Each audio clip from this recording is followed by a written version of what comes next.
time. Yes. It can be short-term success or long-term. Yes, absolutely. A very phenomenal question Amita has asked. What is your definition of success? I'll give you a very small recipe for it. Again, a very simple recipe. Just think in terms of 5 years. 5 years from now, how do you see yourself? And a good way of developing it is what kind of clothes you must be wearing. If you are fond of jewelry, what kind of jewelry you would like? If you're fond of a car, what kind of cars you may be traveling in. Now it may be totally imaginary, but unless you build that imaginary picture, you will not know what success means for you. It is as simple as that. Keep the main thing the main thing. We get digressed very fast. And our paradigms, they just knock us off track. What kind of money you would be making, what kind of industry you must be operating in, yeah? What kind of family life you would like to have. That could be the image for you in the next 5 years. Your definition of success. And if you are moving towards a worthy ideal, with a worthy ideal in your mind, it may not be achieved immediately, but if you are moving towards it, you are living it every day, your definition of success should be expanding every day. It is a dynamic definition. There is no ultimate thing. And that is why it is said that success is a journey and not a destination. You may have heard about this. It is not a destination. It is a journey. And unless you are constantly on that journey, you don't have a definition. No matter how vehemently you may be disagreeing with this, but you will not have it. I can tell you point blank, you don't have it. As simple as that. Okay?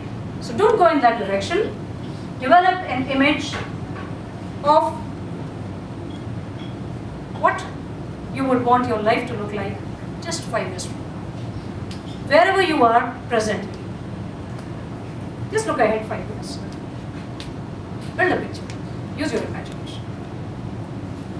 I'll tell you how it can be made into a reality.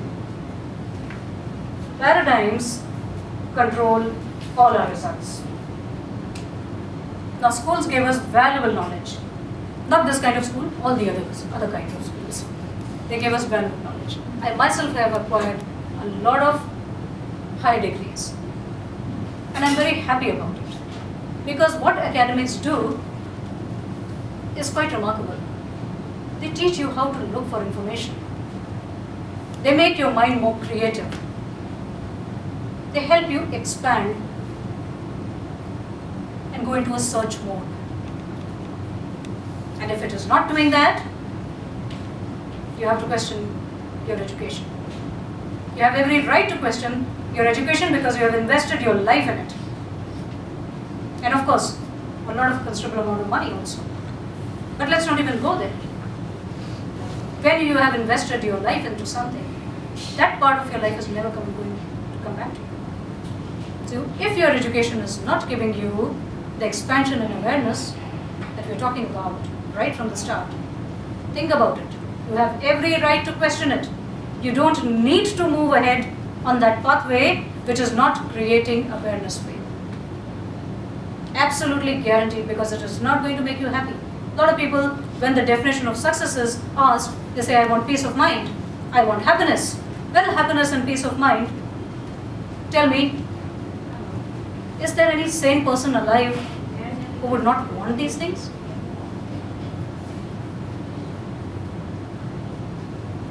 Everybody wants them.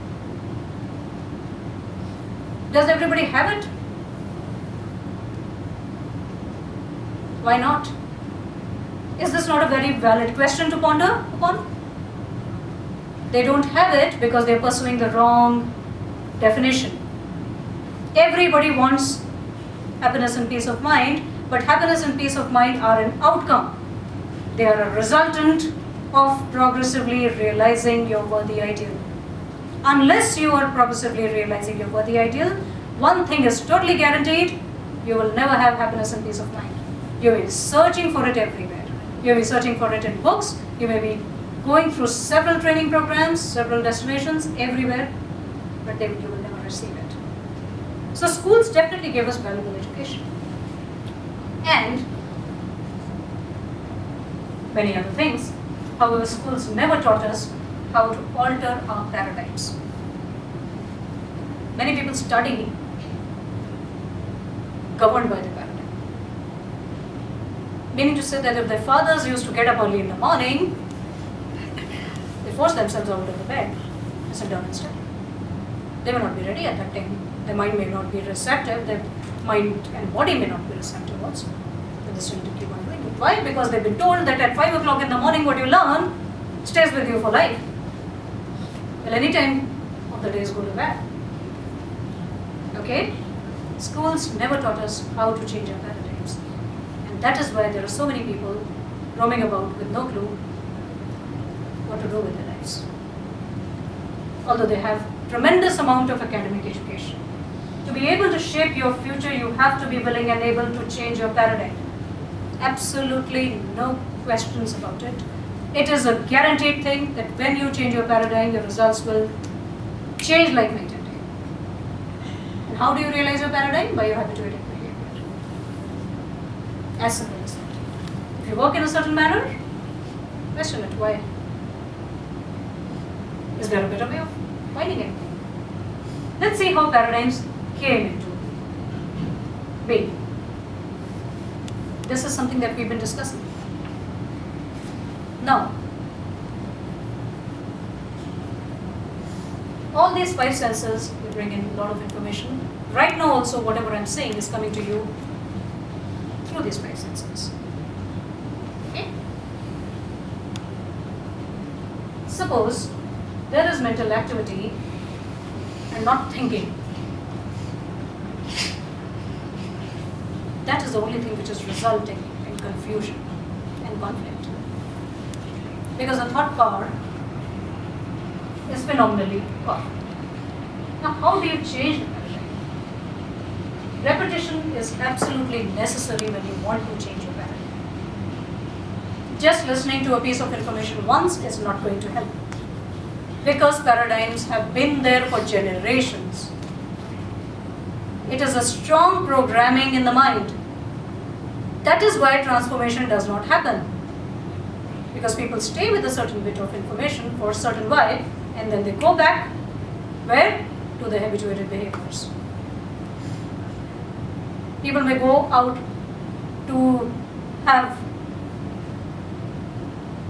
a good body, they may go to a gym, they may enroll themselves there, they may have a lot of money invested there, do it for a certain time. But they never change that paradigm, that real image which they have inside of them. They do it for a little while, they go on a diet and come back. Right? Repetition is the only thing that will bring about a change in the long term. Nothing else. Now this white line represents, let's say, the sound of my voice coming to you. There is no CD playing, so we'll use a different example. Sound of my voice coming to you. Now red line represents you're listening to the voice. In between, what happens? Suddenly a thought, idea hits you, and you go on a different frequency. Now you are no longer listening. Although you are physically present over here, the mind has wandered off. And you are thinking about that idea of yours. My voice is still reaching you. You are still physically here, but it is not registering. After a little while, you realize, you come back. A little while later, same thing gets repeated. There are a lot of gaps in whatever I'm telling and whatever is reaching you. If you don't stay long enough with the program, how would you ever change that programming? Just listening to it once is not enough. There are gaps. And no need to feel guilty about it, because this is how the mind operates. Why? Because the thought has tremendous energy. Sitting over here, I can paint a beautiful picture in front of you of your holidaying in Switzerland right now, and I can guarantee you you will feel the cold temperature also. Your skin will show goosebumps. I can make that happen. How? I can paint a very clear picture. And your mind will accept it. I want all of you to hold up your hand like this. All of you do this. Can all of you do this? Yes. Okay. Now, no, one is enough. Well, you want to do it with two, I don't have any problems. Okay? Do it like this. Okay? Now, everybody ready? Yes. Now, I want you to put it on your chin. Where's your chin? Okay? This is what it is. I'm going to suggest you were not thinking when I did this. And the idea that I transferred into your mind immediately became a reality. This is what we are talking about. See, within 2 seconds, within 30 seconds, I could do this to you without even knowing any of you personally. Imagine what your close-knit group of people is doing to you, who know you very well, every moment of the day and night. Think about it. There are your paradigms. And ignoring the power of the paradigm, we are simply touching upon it very quickly over here. Ignoring the power of the paradigm will set you one thing very clear in your life. Will set one thing very clear in your life, and that is to go in the same direction and same destination as the people who have programmed your mind. Not to say that those people have any bad intentions about you. No, they must be very, very close to you. But look at their results. Do you want the same results? That is the question you have to ask yourself. If you want something differently, don't go the excuses way. That is not going to help anybody. That is not going to help you. Go a different way of changing the paradigm. This is the only thing that can take you there. Okay? Now, coming to very interesting part of the success puzzle. What time do we have lunch, Amanda? 1:30. Okay. Any questions anybody has on paradigms? Please feel free to ask at this time. Nothing?